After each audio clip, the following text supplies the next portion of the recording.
How's everybody doing today? Good. Well, Zoe did a great job of really talking about food service and some of the challenges that are there. And one of the things I'd like to start out with today is really giving you a fictional example of what can happen. And hopefully it relates to maybe an experience that you've had and maybe some potential solutions on how we could solve those challenges. Thank you, Ray. So what I'd like to do first is really talk to you about, where's the button? There we go. Oh, sorry, okay. So I've got a fictional opportunity here with a sandwich shop with 20 locations in 5 Midwestern states that wants to place 3 of your items in their restaurants. And they buy from 3 different distributors right now, located in 3 different markets. So you've got one in Chicago, Cincinnati, and St. Louis. And this restaurant would also like you to quote them the same delivered price into all the restaurants and all the locations. So does this scenario sound familiar to anybody in the room? Has anybody had this happen to them? Okay. So when that happens, then this is what, in a lot of cases, the supply chain looks like, is that you have what I would describe as a low frills model. And that's not to be derogatory, it's just reality. And the reality is that you may have a warehouse in New Jersey and one in LA. You may have multiple places where the product is already made. You might require a pallet by item. And so how is this going to work when I've got a restaurant chain that's not going to order in those kind of quantities? So what I would tell you is that this is a low-cost, low-service model. It's really built for big retail, but it's a horrible fit for food service. And so that's really where the challenge comes in. So the mysteries to solve here, and really there's a few of them. One is, how do we get LTL quantities delivered to 3 different distributors in mixed pallets or layers? How do we quote a delivered price to the sandwich chain when we don't even know what their volume is? You know, they may tell you that the volume is going to be great, but do we really know that, especially before we quote the price? And then finally, how do we work with 3 distributors that we've never even heard of?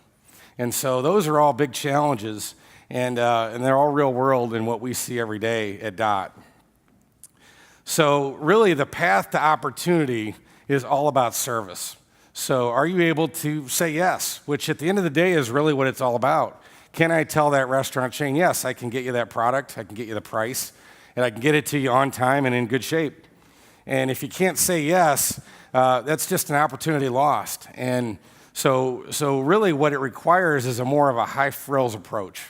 And so high frills we would define as, you know, do you have a nationally delivered price, or at least a regionally delivered price in this example? Can you give that distributor a low minimum? Can you give them short lead time? You know, can you give them mixed pallets? And obviously, higher frills means more cost.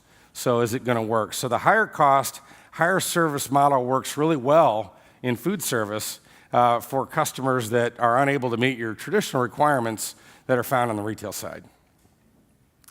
So I want to talk a little bit about DOT and what we do. I know there's quite a few in the room that we currently work with, and there may be some of you that have never even heard of who we are. So I wanted to give you a fairly short version of what this is. So what our model really is we ship an order to a distributor anywhere in the United States, okay? We have a 1-case minimum to that distributor on a brand, and our lead time from order to delivery anywhere in the United States is 3 to 4 days, okay? We report that case sale back to the brand, so if we sell to those 3 distributors in the example, they would know exactly what we sold and at what price and to who. And then finally, the brand controls the delivered price in the market. So DOT doesn't charge a markup. We offer the manufacturer's delivered price if they have one. If they don't have one, we can help them develop a national price strategy. So what DOT is not. So we get a lot of confusion on this. DOT does not sell to grocery stores.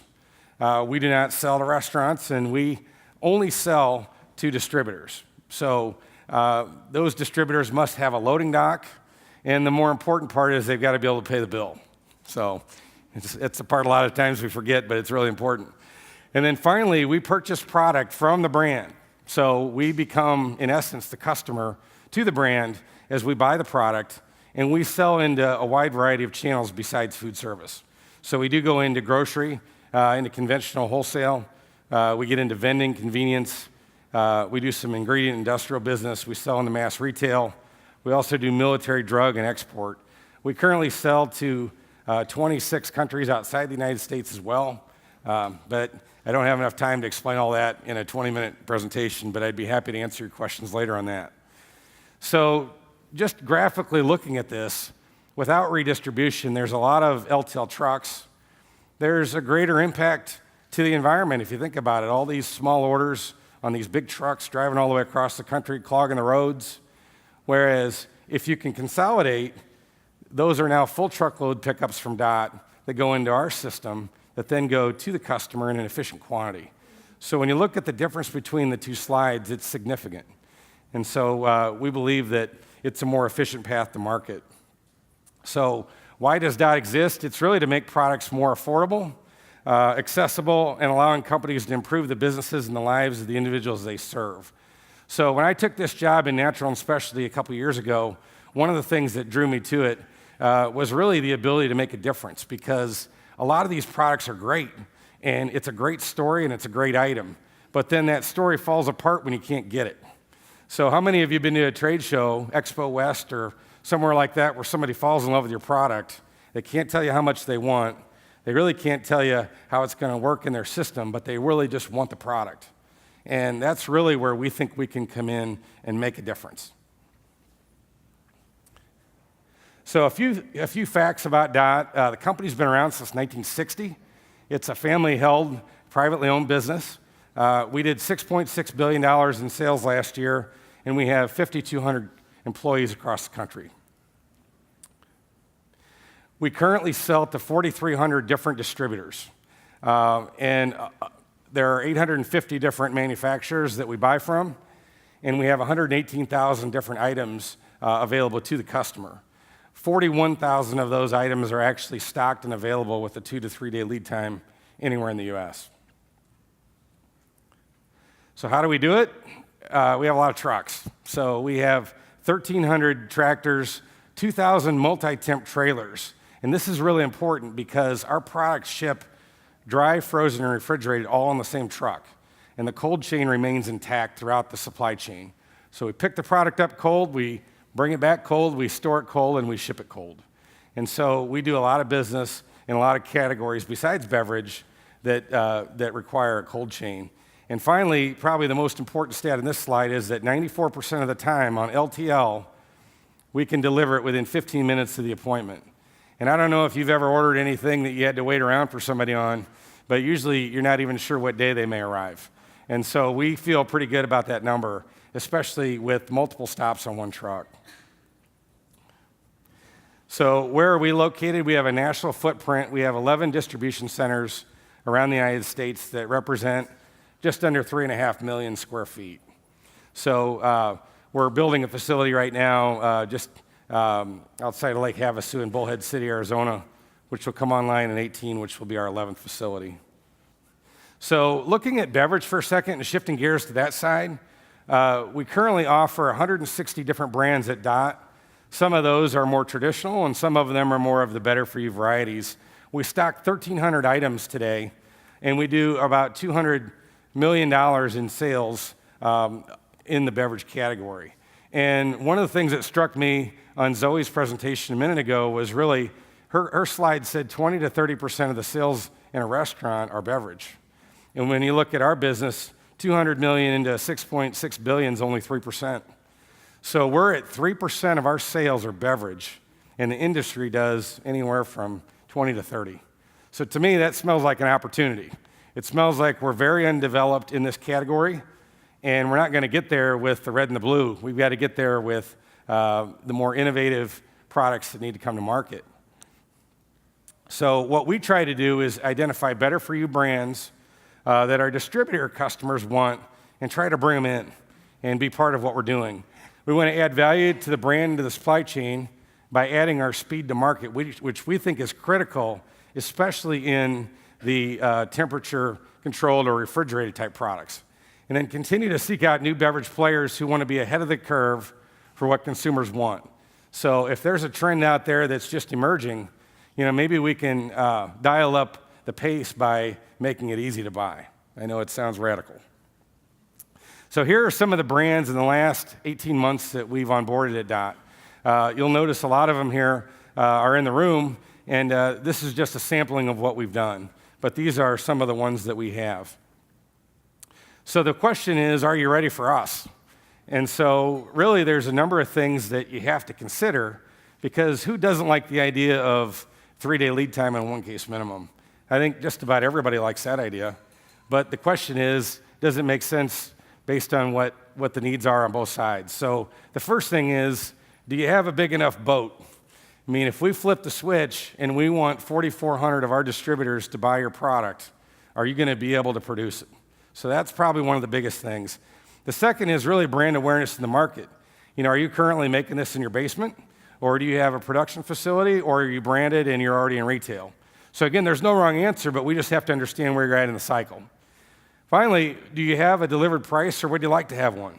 So a lot of times what we see today is brands will have a pickup FOB price, but they really haven't built their model to service that 10-case customer in Iowa, as an example. Do you have resources? Do you have people that will go out and sell your product, whether they're current employees or a broker or something like that? Do you have any current volume that potentially we could run through our system that would help both of us, and it would also lower the cost? And then finally, ownership buy-in to the redistribution concept. We buy the product, we now take an order from a customer and ship it. And so some of those functions are transferred from the brand to DOT. So do you trust us enough with your business to do that? And that's a big thing. Finally, do you have is redistribution right for you? So, maybe you already have a DSD model developed, and that's certainly fine. And we've worked with some brands that have DSD in New York and Southern California, and then the rest of the country, they have a lot of white space that they need help with. So we can play nicely with whatever DSD you have, but if you're national DSD, then obviously that could create some challenges. Higher service comes with a higher price. So to get a case of product delivered to that customer in Iowa, can your product handle a delivered price that would involve? Whereas today, maybe you only have that FOB pickup in New Jersey. And so that's a big, big thing. Finally, redistribution is a long-term play. This isn't a transactional relationship. This is strategic. It's going to touch every area of your business, whether it's production, finance, sales, marketing. All of it is going to be affected by our involvement. So are you ready to step up to that type of a relationship? And then finally, last but not least, is pricing integrity in the market. So we have to know that we're on the same page as it relates to how we're going to position the product price-wise and make sure that accountability is intact on both sides. So what's next?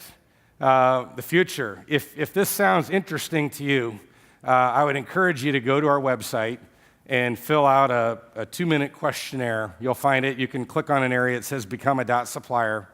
We will have somebody follow up with you on a call and talk about your individual situation.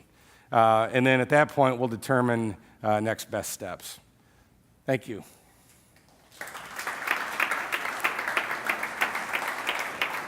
Great stuff. Let's hit the couch for a couple questions. So you've been at this for 18 months, chasing natural and specialty brands, right? Yes. Okay, so what has the market told you about what's hot and what's not, particularly for your company? Yeah, I would tell you that products that have innovation and a story to tell, really a lot of what we've heard today about having a story to tell that's unique and different is really where the action is at. I would also tell you that cold chain products have a bigger supply chain hurdle to get to market. And I think that when we provide a solution there, we immediately find out how many people want the product versus say they want the product. And so the more complicated the supply chain is and the products are, generally the better solution we are, because we can solve a lot of those problems. Well, I mean, that's interesting because you've made a significant effort to increase the number of refrigerated products. You talked about your different trailers that have different temperatures per part of the trailer itself. Does a shorter shelf life bring an added layer of complexity, or have you found that that is not as much of a hurdle as might have been otherwise? It can be an added layer of complexity. A lot of it depends on, what sort of guarantees is the brand making on the product shelf life today. And the way our model works is that we match the same shelf life direct. So if you have an item that's a 45-day guarantee to the distributor, we have to be able to offer that same guarantee to the distributor when we buy the product from the brand. And so how much extra shelf life can we get above the published guarantee to the distributor to get it through our supply chain? Okay. Unfortunately, we're out of time, but Rod, this is great. You'll be around for I will be around. Okay, Yes. terrific. And .foods.com? .foods.com. All right, fantastic. Thanks so much. Appreciate it. All right.